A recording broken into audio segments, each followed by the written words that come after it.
The great hall of the stretched upward for nearly a mile, its walls carved from a single piece of crystal that had been shaped over millions of years. Thousands of representatives from young spacefaring species filled the chamber, their voices creating a low hum that echoed off the ancient stone. They had come, as all young species did, to receive the sacred charts. Sorrel stood among the delegation, her four eyes scanning the crowd with barely contained excitement. Her people had achieved faster-than-light travel only 200 years ago, and this was their first invitation to the grand mapping ceremony. The charts were legendary. They had been mapping the galaxy for 3 billion years, and their knowledge was considered perfect, infallible, sacred. The ceremony began when the eldest of the rose from his meditation platform. His body was ancient beyond measure, a twisted thing of bark-like skin and luminous eyes that had witnessed the birth and death of countless stars. His name was Nor, and he had been old when they were still swimming in the warm seas of there. "Young ones," Nor said, his voice carrying through the hall without amplification, "you come seeking knowledge. We offer it freely as we have for epochs beyond counting. Our charts will guide you through the void, past dangers you cannot yet imagine, toward opportunities you have not yet dreamed." The distribution took hours. Each species received a crystalline data core containing navigational information for their region of the galaxy. Sorrel accepted the core with trembling hands, feeling the weight of 3 billion years of accumulated wisdom. It was later that night, alone in her quarters aboard the diplomatic vessel, that she noticed the gap. She had been studying the charts with the careful attention of a trained navigator when she found it. A small yellow star in the Orion arm, unremarkable in every way except for the symbol next to it. The symbol translated roughly to "do not approach," but that was not quite right. The ancient script had layers of meaning that were difficult to capture. The more accurate translation might be "turn away" or "look elsewhere," or perhaps simply "no." There was no explanation. No warning of radiation or spatial anomalies, just the symbol and the emptiness around it. Sorrel's curiosity burned. She had been trained to question, to investigate, to never accept incomplete data. The next morning, she requested an audience with Nor himself. To her surprise, the request was granted. She found the ancient being in a garden of crystal trees that sang in harmonics too deep for most species to hear. Nor sat among them, his eyes closed, his breathing so slow that minutes passed between each breath. "You have a question," he said without opening his eyes. "Yes, Elder," Sorrel bowed in the manner of her people. "The charts you gave us are incomplete. There is a star system in the Orion arm that has been marked but not explained.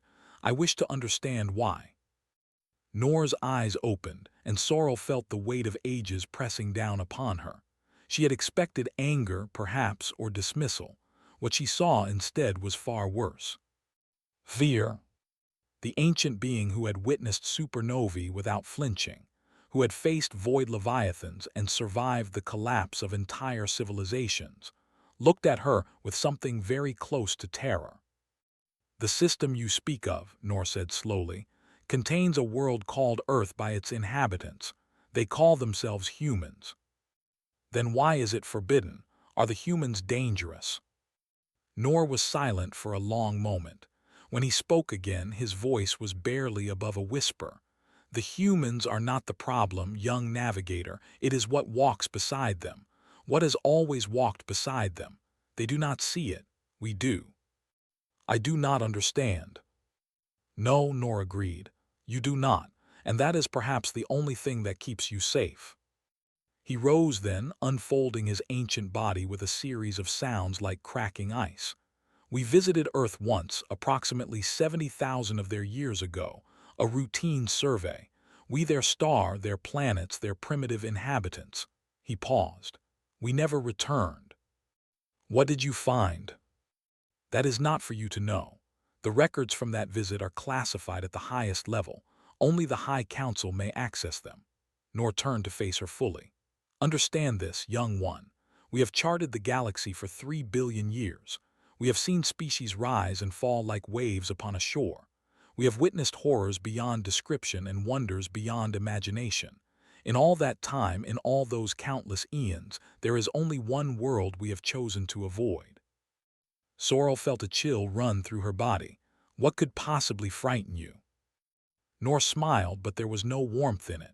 Ask the other young species about their rumors. They whisper among themselves when they think we cannot hear. Some say we detected a second sapient species on Earth, one that humans themselves are unaware of. Others claim we saw something in humanity's future that terrified us.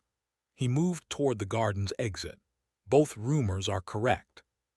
He left her there among the singing crystals, her mind racing with questions she knew would never be answered. Over the following weeks, Sorrel investigated. She spoke with representatives from dozens of species, collecting fragments of stories and scraps of legend. The tales varied wildly, but certain elements remained constant. The avoided Earth. No one knew exactly why, and anyone who got too curious tended to stop asking questions. The more she learned, the more determined she became. She was a scientist, she told herself, a navigator. Her purpose was to explore the unknown, to fill in the gaps on the charts, to shine light into dark corners. The fear of ancient beings, no matter how wise, was not sufficient reason to abandon her principles. And so, on a night when the diplomatic mission was busy with ceremonies she had no interest in attending, Sorrel slipped away to her personal survey vessel. It was small, barely large enough for one, but its engines were fast and its sensors were excellent. She programmed in the coordinates for the Forbidden System and engaged the faster-than-light drive. The journey took 11 days. She spent most of it reviewing what little was known about humans. They were a young species, still confined to their home world and a few small colonies. Their technology was primitive by galactic standards.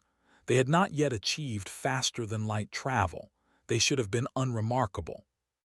And yet, when her ship dropped out of FTL at the edge of the Sol system, her sensors immediately began collecting data. Radio signals cluttered the electromagnetic spectrum. Satellites circled the third planet in dense swarms. Probes drifted through the outer system. All the expected signatures of a pre-FTL civilization reaching upward toward the stars. But beneath that noise, threaded through it like a second heartbeat, her instruments detected something else. A presence. Vast, ancient, patient. And in the moment she noticed it, it noticed her. Sorrel's 4 eyes went wide as her sensors screamed with data they could not interpret. Something was looking back at her across the void. Something that had been waiting, perhaps, for a very long time. Her hands flew to the navigation console, desperately trying to engage the FTL drive, to escape, to flee back to the safety of known space. But even as she worked, she knew it was already too late. She had looked. And now, whatever walked beside humanity knew she was there. The darkness inside the ship was absolute. Every light had failed.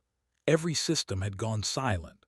Sorrel floated in the cold, her breath forming clouds of frost that hung motionless in the dead air. She had tried everything: manual overrides, backup systems, even the emergency protocols designed for situations exactly like this one. Nothing worked. Her ship hung in the void at the edge of human space, as lifeless as a stone.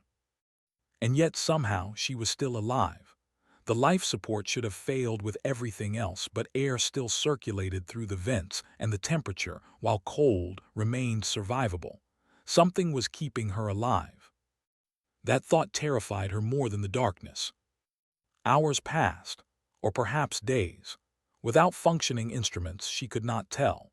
She drifted in and out of an uneasy sleep, plagued by dreams of vast shapes moving in peripheral vision, of whispered voices speaking in languages that had never been spoken. When the lights finally came back on, she screamed. Not from fear, though she was afraid. She screamed because her instruments were suddenly full of data, and that data was impossible. In those brief moments before her ship had gone dark, Her sensors had captured something. The data was fragmented and corrupted, but enough remained to paint a picture that made her wish she had listened to the old. Earth did not have one sapient species, it had two. The humans were easy to see. They walked on the surface of their world, building cities and roads and machines.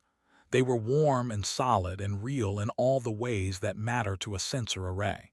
But there was something else there, too. Something that existed in the spaces between. In shadows, in peripheral vision, in the moment between waking and sleep. The data suggested a population equal in number to the humans themselves, perhaps greater. They were not ghosts in any traditional sense. They were not spirits or echoes of the dead. They were something far older, something that had evolved alongside humanity from the very beginning. And they fed on something the sensors could barely measure: attention, belief, fear and wonder in equal parts. Sorrel sat in the cold light of her reactivated ship and tried to understand what she was seeing. The relationship between humans and these entities was not parasitic. It was not predatory. It was something else entirely, something that had no equivalent in any species she had ever studied. Partnership. The humans provided the fuel. Every story they told, every fear they harbored, every god and monster they imagined gave form and substance to their invisible companions. And in return, the entities provided something the sensors could not quantify. Protection, perhaps, inspiration, or something deeper, something more fundamental to what it meant to be human. She began to understand what they had discovered 70,000 years ago. These entities were not a threat to humanity. They were part of humanity. They had always been part of humanity. The two species could not exist without each other. Human folklore was filled with their names. Every culture on Earth had stories about them: spirits and demons, angels and monsters, the things that lurked in forests and the gods that lived in the sky. They were all real in a sense because humans had made them real. And they were all waiting. Sorrel's blood went cold as the full horror of the situation became clear. They were not afraid of what walked beside humanity now. They were afraid of what would happen when humanity reached the stars. Humans would not travel alone. They could not. Their invisible partners would come with them, spreading outward through a galaxy that had no defense against creatures born from pure belief. Beings that had been shaped by of human imagination, by every nightmare and every prayer, would be unleashed on civilizations that had never dreamed of such things. The thought was staggering. Every monster from every human horror story, every devil from every human religion, every nameless fear that had ever haunted a human mind. They would all come, riding alongside human ships like passengers on a voyage of conquest. And the galaxy, ancient and tired and long past its days of believing in such things, would be utterly unprepared. Sorrel sat in silence for a long time, watching the data scroll across her screens. She thought about her people, who had stopped believing in monsters before they had left their home world. She thought about who had become so old and so wise that wonder itself had become a distant memory. She thought about all the civilizations of the galaxy, rational and measured and completely unprepared for what was coming. Then her navigation console activated. She had not touched it. She had not even approached it. But the screen flickered to life on its own, displaying a message that had not been there before. The words appeared one at a time, typed by invisible hands. You looked. Now we see you. Go home. Tell them we are almost ready. Sorrel's hands trembled as she watched the message fade and be replaced by new navigational coordinates. Her ship's computer had been without her knowledge or consent. A course had been laid in, pointing directly back toward space. And below the coordinates, a countdown had begun. 13 human years. Something called first contact. She wanted to resist. She wanted to stay and gather more data, to understand what she had found, to somehow warn the galaxy about what was coming. But even as those thoughts formed, Her ship's engines engaged on their own, turning her vessel away from Earth and toward home. Whatever had noticed her was no longer content to simply watch. It was sending her back with a message. As the stars stretched and blurred around her, Sorrel found herself thinking about the Elder and his cryptic warnings. He had said that the humans did not see what walked beside them. He had said that was perhaps the only thing that kept others safe. But she had seen. She had looked into the darkness beside humanity, and something there had looked back. 13 years. The countdown continued to tick on her screen, precise and patient, and completely unstoppable. In 13 years, humanity would reach the stars, and when they did, they would bring everything with them. Every god, every devil, every dream and every nightmare that had ever haunted the strange, wonderful, terrifying species called humanity. The galaxy, she realized, had no idea what was coming. And she, Sorrel of the, had been chosen to deliver the warning. Sorrel returned to find the galaxy in quiet panic. They had broken their eternal silence. For the first time in recorded history, they had opened their ancient archives and shared what they knew. The truth spread through civilized space like a wave of cold water, touching every species, every world, every station and colony. Humanity was not what they had believed. Humanity was not a young species stumbling toward the stars. Humanity was a cocoon, and something was about to emerge. Emergency councils were called on 100 worlds. Representatives argued and shouted and pleaded in chambers across the galaxy. Some species advocated for destroying Earth before humanity achieved faster-than-light travel. It would be simple enough, they argued. A single asteroid, redirected at the right angle, and the threat would be ended forever. Others called for quarantine. Build a wall of ships around the Sol system. Let nothing in, let nothing out. Keep humanity contained until a better solution could be found. The counseled only patience and acceptance. You do not battle a supernova, Nor said when Sorrel finally returned to his crystal garden. You simply ensure you are not in its path. Some forces cannot be fought. They can only be survived. Then what do we do? Sorrel asked. Just wait, just hope. The ancient being looked at her with eyes that had witnessed 3 billion years of galactic history. We watch, he said. We learn, we adapt, as we always have. But Sorrel could not simply watch. The countdown on her ship's console continued to tick downward, now showing less than 12 years until the moment called first contact. She had time. Not much, but enough. She began to study. Human transmissions had been leaking into space for over a century. Radio waves and television signals and digital data streams painted a portrait of a species obsessed with stories. They told tales of monsters and heroes, of gods and demons, of hopes and fears beyond counting. The other species saw only the monsters. They looked at human horror stories and saw proof of the danger that was coming. They pointed to human religions, with their wrathful gods and tormenting devils, and trembled at the thought of such beings made real. But Sorrel saw something else. For every monster in human folklore there was a protector. For every demon an angel. For every story of terror there was a story of hope. Humanity had not simply created nightmares. They had created heroes to face those nightmares. They had built guardians alongside their monsters. The entities that walked beside humanity were not a single hive mind of horror. They were as diverse as human imagination itself. Some were terrible, yes, but others were kind. Some fed on fear, but others fed on wonder, on love, on the bright flame of human courage. Sorrel presented her findings to the Galactic Council just 3 years before the countdown reached 0. The sphere may be misplaced, she said, standing before representatives of 1,000 species. Yes, when humanity reaches the stars, they will bring their monsters, but they will also bring their gods of mercy, their spirits of protection, their heroes and their angels. They will bring the entire weight of their mythology terrible and wonderful in equal measure. The chamber erupted in argument, but Sorrel pressed on. "Look at us," she said. "Look at what we have become. The galaxy is old, our species are old.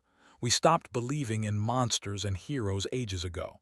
We became rational, measured, careful, and in doing so we lost something.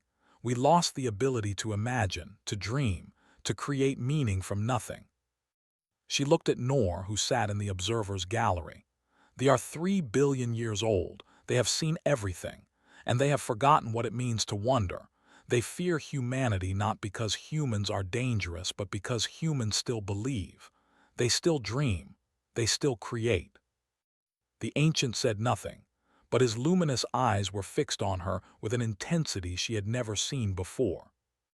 "Perhaps," Sorrel continued, "humanity is exactly what this galaxy needs. A species that carries its own mythology, that generates wonder and terror in equal measure, that refuses to accept a universe without meaning." The council did not agree with her. Many species still pushed for destruction or containment, but her words spread and some began to listen. Some began to hope. The countdown reached zero on a quiet day in what humans called the year 2157. Sorrel was watching from an observation post at the edge of space when the human ship emerged from fold space. It was called the Prometheus, a name she had learned carried deep meaning in human mythology, a titan who stole fire from the gods to give to humanity, a symbol of progress bought at great cost. 100 civilizations watched as the small vessel appeared on their sensors. It was primitive by galactic standards, held together by technology that most species had abandoned ago. But it had done the impossible. It had crossed the vast gulf between stars. And it had not come alone. Sensors across 1,000 light-years detected what emerged alongside the Prometheus. It was vast and multiform, ancient and newborn, terrible and beautiful. It had no single shape because it was all shapes. Every god and monster, every angel and demon, every hero and villain that humanity had ever dreamed into being rode with that little ship through the stars. The galaxy held its breath. Then the Prometheus broadcast its first message. It was simple and warm and hopeful. The humans spoke of peace and exploration, of friendship and cooperation. They expressed excitement at meeting other intelligent species. They offered greetings from their world and hoped for many years of mutual benefit. They had no idea. They could not see the invisible army that surrounded them. They could not perceive the ocean of impossible things that moved when they moved, dreamed when they dreamed, believed when they believed. They thought they were alone on their little ship, a handful of pioneers reaching out to touch the stars. Sorrel laughed. It was the first time she had laughed in years, and the sound surprised her. But watching that small ship broadcast its hopeful message while surrounded by the accumulated mythology of an entire species, she could not help it. The beautiful ignorance of humanity was, perhaps, the most remarkable thing about them. They did not know what they were. They had never known. They simply dreamed and believed and hoped, and their invisible partners made those dreams real. The partnership worked because humans did not understand it. Their faith was pure because it was blind. Nor stood beside her at the observation window. The ancient watched the human ship on his screens, seeing both the fragile metal vessel and the churning ocean of impossible things that moved with it. "You were right," he said quietly. "I have been alive for 3 billion years. I have seen the birth and death of stars. I have watched civilizations rise and fall like waves upon a shore, and I had forgotten what it meant to feel this." "Feel what?" Sorrel asked. Nor turned to look at her, and for the first time since she had known him, there was something in his ancient eyes that was not fear. "I do not know," he admitted. "It might be terror, it might be hope. Humans, I suspect, would not see a difference." Sorrel turned back to the window. The Prometheus was moving deeper into galactic space now, its crew still sending their hopeful messages, still completely unaware of what traveled beside them. The galaxy would never be the same. Humanity had arrived, and they had brought everything with them. Every dream, every nightmare, every wonderful, terrible thing that made them human. And somewhere out there, in the darkness between stars, the galaxy began to remember what it meant to believe.